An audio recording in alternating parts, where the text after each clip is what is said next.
All right. Sorry about that, everyone. And then the last thing we'll have room for is questions and discussion. Next slide.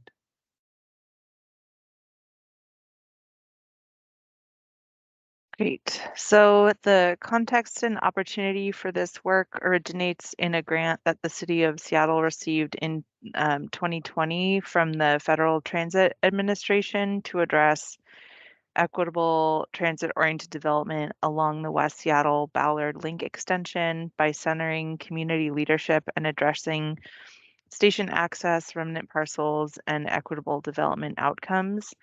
While this work is focused along the West Seattle Ballard Link extension alignment, we hope to develop a framework that applies citywide.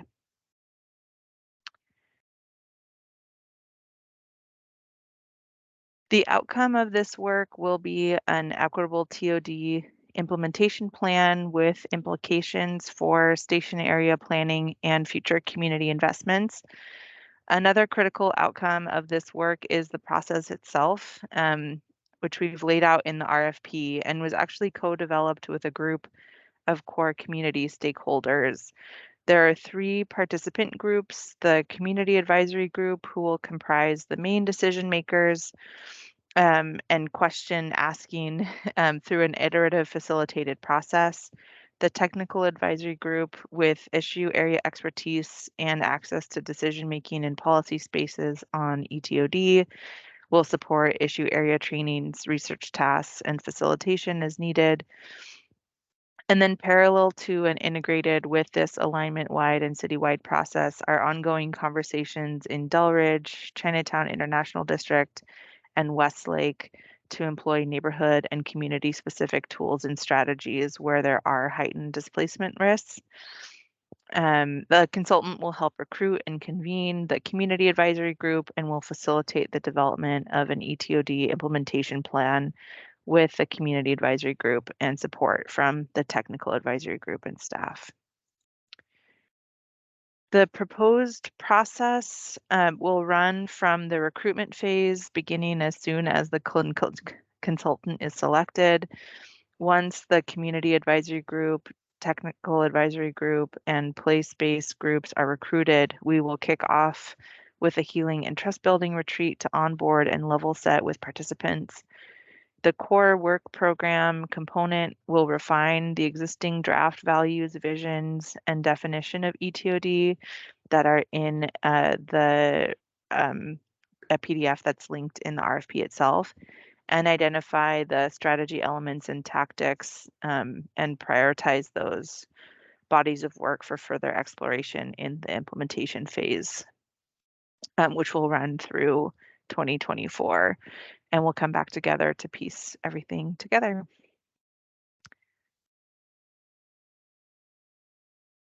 Andrew?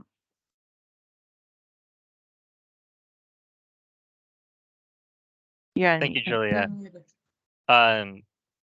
To clarify how the consultant fits into this body of work, the consultant will be working fairly closely with staff and to advance the work that has already been done, as Julia mentioned. But specifically, the next phases of this body of work include the recruitment, selection, and onboarding for a community advisory group, which is the foundational aspect of this work. This work will be driven by the advisory group itself. And then the second part of this body of work will also include a structure for how the advisory group will function. And that is really about like creating a container and the design of the group itself, the structure, and then facilitating that proposed structure and process as it relates to the development of an ETOD strategy and implementation plan. Here it talks about support from a technical advisory group. And I just want to underscore that here that this part is still under development. And there's possibility that a technical advisory group is not a body in itself that will be convened, a formal body that convened, but it might be a group of technical stakeholders with technical expertise that will be part of the community advisory group to advise as needed.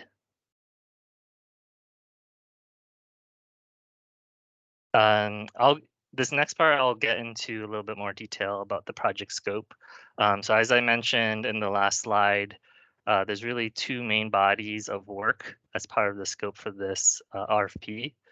And again, it's the first part is we need to stand up a community advisory group, and we also have to create the container and process for how the group operates. And this first part particularly includes designing a process of which we can actually bring on and recruit advisory groups. And then the second part again is the facilitation of the group themselves. I want to go back, Julia, real quick. What you see here on the right side is the ETOD summary document that is mentioned in the RFP. Some consultants have notified us that they weren't able to access the first version RFP, this particular document. So we have provided an addendum to the RFP that provides a link to this. And this is a foundational body of work and document, summary document, reference document that is critical in responding to this RFP. So I would encourage all of you who are planning to submit a response to look at this document. It is the body of work that is summarized by, Julia had referred to this body of work that was developed by a smaller group of stakeholders. Excellent. So I'll go a little bit more detail of the first part. As I mentioned, this scope of work is described in RFP under section 5, page 4. And essentially, we want to kick off the process. Oh, I'm just hearing some echo. We want to kick off the process with an internal alignment with city staff. So what that is designed for is we know when these scopes are developed, there's still an alignment process that has to go through with city staff and other stakeholders within the city. And we want to create an actual intentional process to tease out any questions so that the scope is manageable and there's clarity on that at the beginning. And particularly with a process that is fairly community driven, we want to make sure that there's understanding and alignment there. So that would be a core body of work as we kick off. And it'll also start with the consultant proposing a recruitment approach. And what that means is understanding who we really want to target. So we have that described already in the RFP and in the summary document, and then creating a specific process to solicit the opportunity as well as recruit the members that we are targeting. The consultant will also be responsible for managing the selection of the community advisory group. So that means anything from setting up a review committee, organizing applications. If an application process is what the consultant recommends, there might be another process for potential CAG members to express their interest in being part of the CAG itself. And as you see below, there's a timeline. So this body of work is really organized by kind of 3 separate parts. There's like the onboarding of the community advisory group, and then there's a core work program of the advisory group itself. And then there's an implementation, which also includes an overlap of the core work program. So we'll go into that a little bit in the next phase, in the next part B. Part B, once we have a community advisory group, we want to kick off the process with the group themselves through what we call a healing trust building component that is scheduled to start on Q3 of 2023. And And based on the timeline that I've mentioned, I also want to underscore that in the RFP, it mentions that this project is related to, for those of you who are familiar with, in Seattle, there is the West Seattle Valley Link Extensions body of work, which this body of work is related to, but it is also a little bit separate from that. And so because it is related to the West Seattle Valley Link Extension body of work, that timeline is very dynamic. And so there's an expectation that this timeline in itself is also dynamic and may shift to capture what happens with that other process. But going back to this specific process, the healing and trust building component is really about starting the process with all the community advisory group members on the same page, for them to understand the historical context of disinvestment and institutional racism.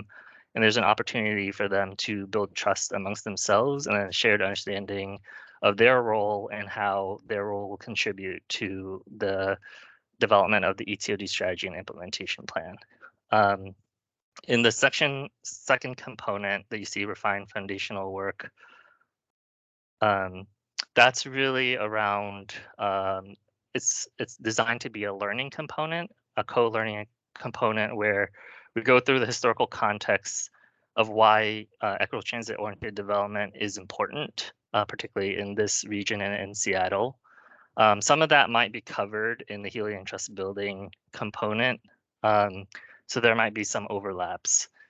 And there's also intended to be some learning around how ETOD has, how has been done and what opportunities there are for doing this work in Seattle's context, in the context of the West Seattle Valley Link extension. We'll also go over the ETOD vision and values that was previously developed by the smaller stakeholder group. But the outcome of that is to refine that element and to have a final version of the vision and values. The third component you see starting in Q1 2024, establishing the strategy and work groups, that's really just identifying what the strategies could be for the ETOD strategy and implementation plan at a very high level, and identifying the tactics that we will actually develop more thoroughly in the implementation plan. So you see that that component is just 1 quarter, and the subsequent component implementation plan is actually where the development of the tactics and more thoroughly the strategies will be done. Our next slide. Here I want to give folks an overarching summary of the timeline for the RFP itself. So you see what's highlighted in gray is where we're at today. The next major milestone is going to be next week, is the deadline for submitting any questions that we will then post responses to within a few days, hopefully by the end of that week. So March 8th, that is next Wednesday, and the response deadline is March 17th, 2 Fridays from tomorrow, and we are scheduled to have interviews on the 29th. I do want to note on the RFP, and I should have put it on here, the deadline for the response deadline is actually basically 11:59 on PM on the 17th, and I think the deadline for questions we listed as 2 PM that day, March 8th.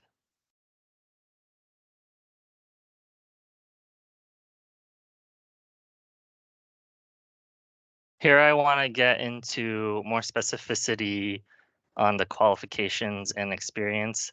So what you see on the left side is the minimum qualifications that's described in the RFP. And this is really about just seeking firms with experience in facilitation, particularly as it relates to planning, policy, community development areas.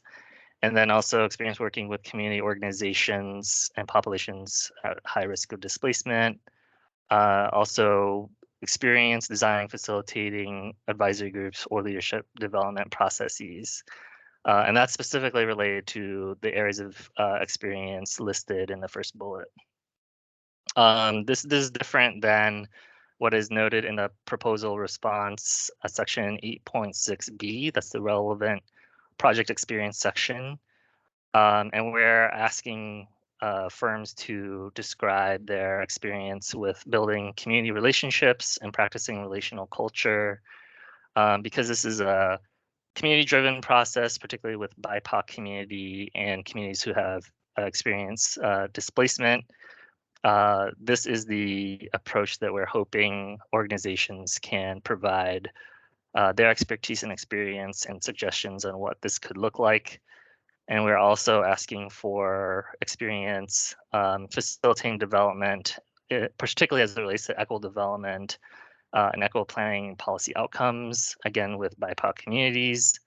And how this third bullet is different is we're asking organizations to describe in more detail their experience in leadership development and community building, particularly as it relates to facilitation of community-centered processes.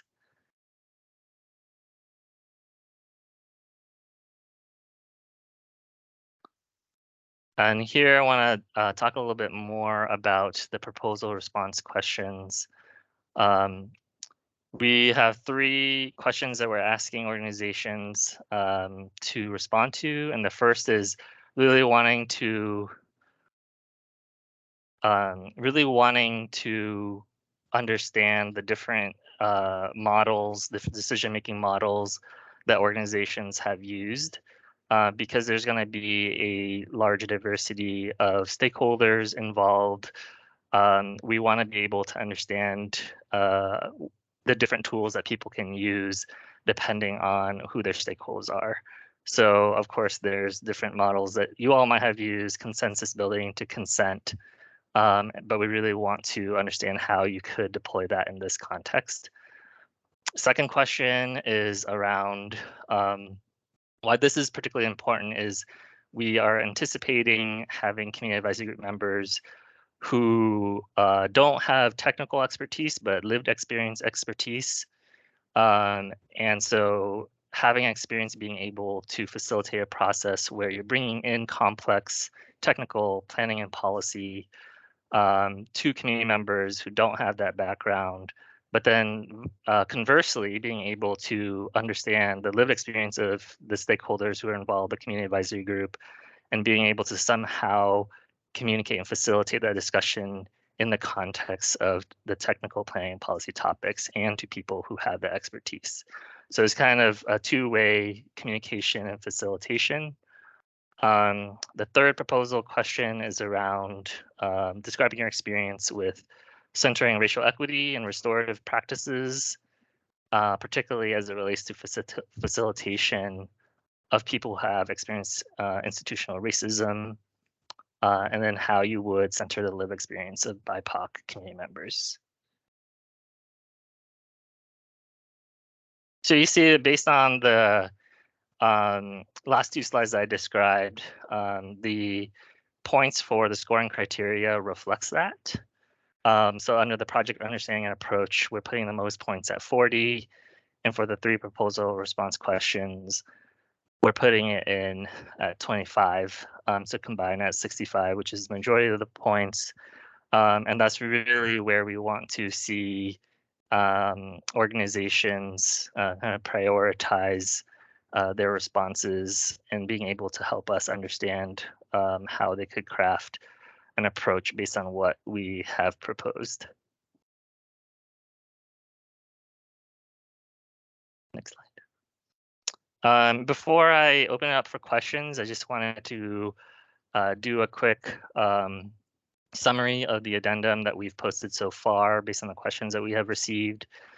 So again, I want to call attention to the key reference document that is provided in the addendum. That's the ETOD summary document that describes the body of work done by a smaller group of stakeholders to help us understand how to develop this process.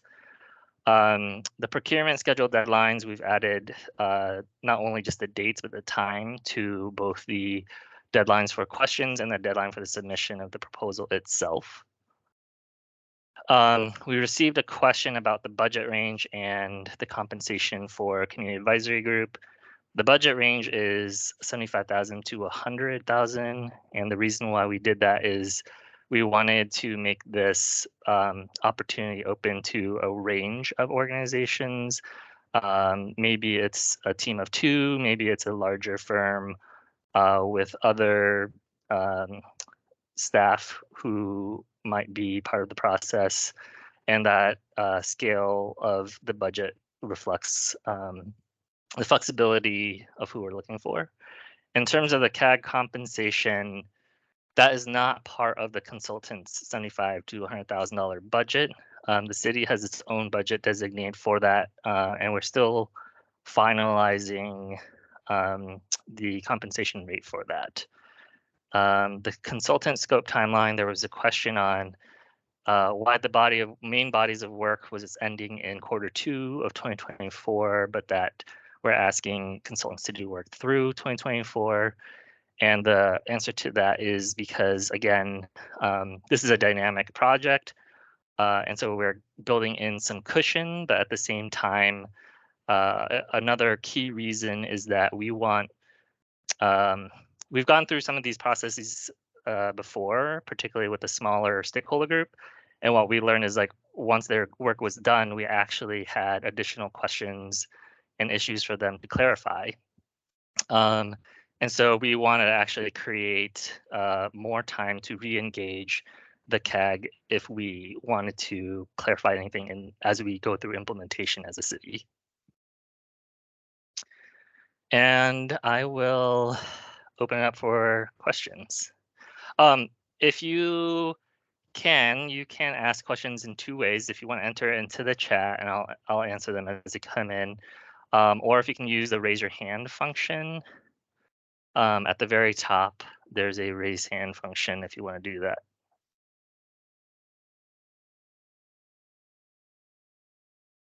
Any questions?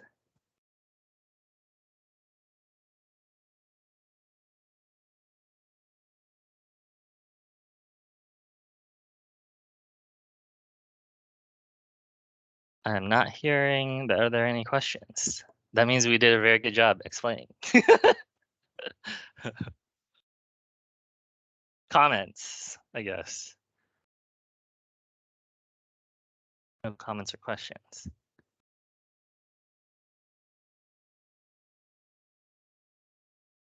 Are there folks who are planning on typing in their question? If so, you could probably just speak up.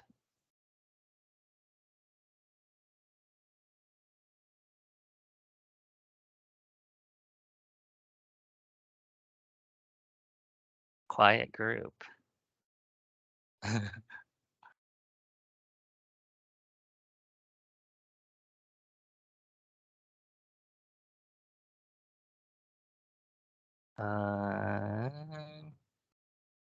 Well, I guess I'll make a last call for questions and clarifications. Otherwise, oh, I see Nicole typing. Nicole, do you have a question? Yeah, I was just wondering why this is a consultant role and not a staff role. That is a very good question. There's a few responses to that. The reason for that is capacity. We want staff to be able to focus on doing the support throughout the process. So that means what you might gather is that a lot of the curriculum development through the different modules of work, staff will be developing that in real time, because this is a process that is really responding to the community advisory group. We have planned curriculum, but we're kind of crafting that depending on what the group, where the group is going to take us. And so we're putting staff capacity towards being able to do research, all the logistics, We actually have, as Julia mentioned, the place-based groups. So work in the Chinatown International District as well as Delridge. Staff is actually providing support to those groups. And so our staff capacity is going through that. And we really want a facilitator to be able to not be stuck in the weeds of all the different logistics and curriculum development, but being able to bring in their skill of just facilitating the topics and facilitating the expertise of the community advisory group. Does that answer your question? We also, if I could add, Andrew, Yeah. had a explicit ask from the stakeholders we engaged with last year who helped co-develop the summary document that an kind of independent facilitator could help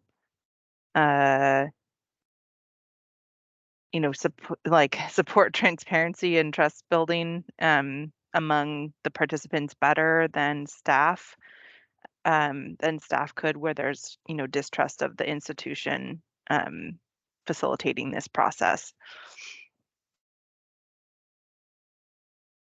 Yeah, and to reiterate Julia's point, we know that we're asking community members to be part of a process with an institute. So, we're talking about institutional racism as part of this process, and we ourselves are the institution. And so we want to be able to create a process where the community members and community advisory group are engaging with a facilitator that is not city staff. Mallory, go ahead. Hi. I'm wondering if you can share anything about the history of that institution-community relationship that might give us good grounding for developing our own kind of strategic approach in a proposal. Just so I understand your question, you're asking us to just give a quick summary of how the institution has, one, been involved in causing harm and the institutional racism that this process is addressing. Is that your question? Yes, that, and a really brief sense of what has engagement looked like around that issue, like up Gotcha. until now. Yeah. I'll probably have Julia talk a little bit about the experience of communities with institutional racism as it relates to this. And then I can answer the question around the history of the work, because Julia's experience actually on the outside. Do you mean with the initial Sound Transit investment, Andrew? I think maybe just in general, yeah, I guess that would be in this case, Sound Transit investment. Yeah, I mean, I just clarify specifically what I was looking for is trying to understand how might the community members think about the institution that the consultant would be asking them to engage with. That's kind of what I'm getting at. Sure. I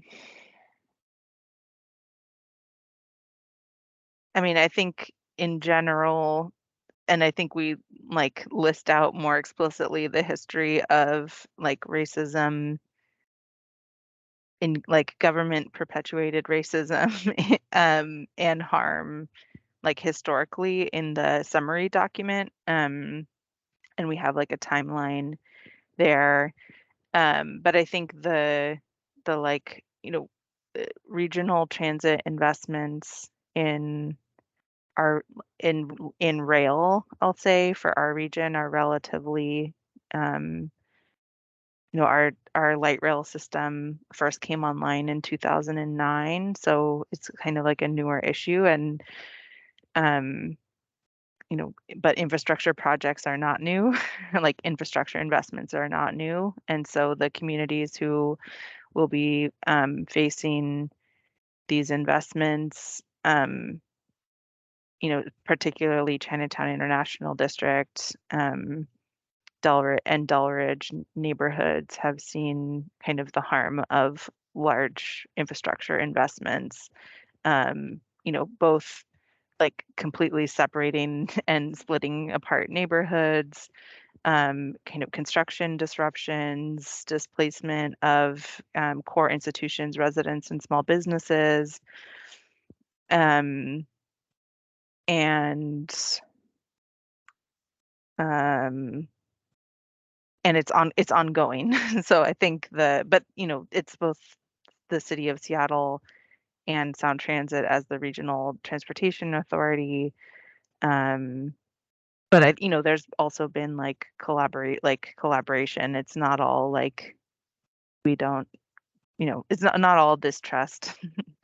If that helps answer your question. Andrew, I don't know if you want to add anything. Yeah, I can add a little bit. You'll notice in the ETOD summary that we referenced the Equitable Development Initiative. So that is a program within the Office Planning Community Development, of which both Julie and I are staff members of. And that initiative actually has its roots in community advocating for. And I won't go into the history too much, but essentially through that program, we actually are engaging with community members quite actively through the funding of and working towards community ownership of land.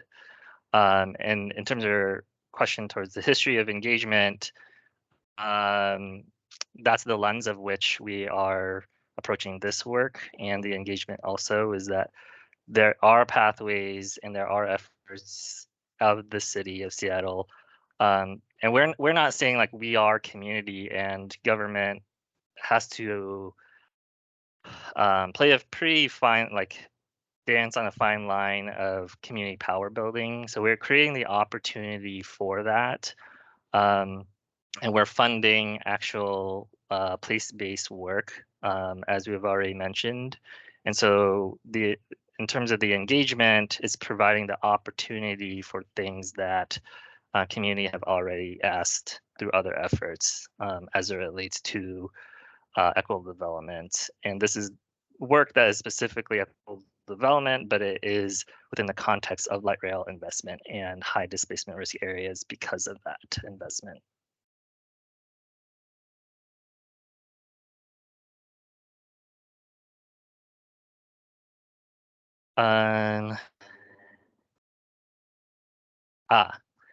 So Nicole's question is, are we certain who should be on there?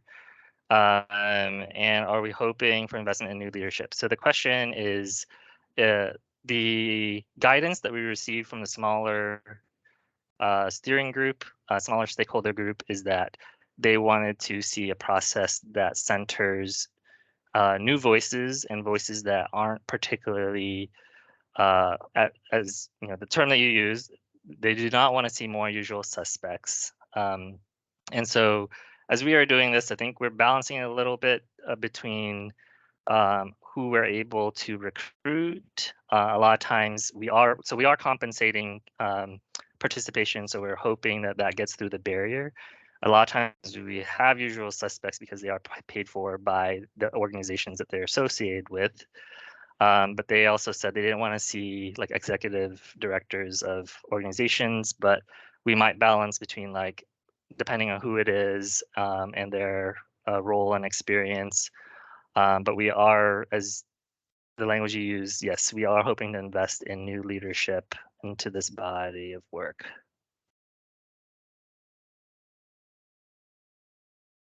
And that is, and to extend a little bit more to your question, that is what we're asking the consultant to do, is to help us develop a process where we could recruit new voices. Mallory, do you have additional questions, or that's just the residual from your first question? No, I didn't realize my hand's still up. I'm putting it down. No worries. All right. Any other further questions?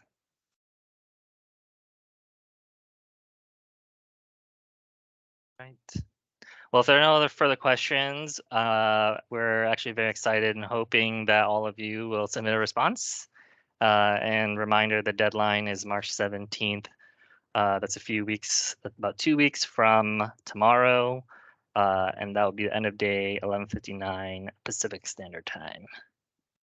And you are welcome to send me any additional questions, but please note there is a deadline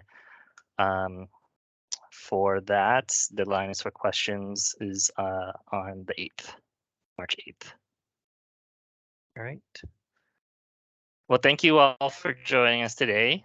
Thank you for your time. And we look forward to reading your responses. Thank you. Bye.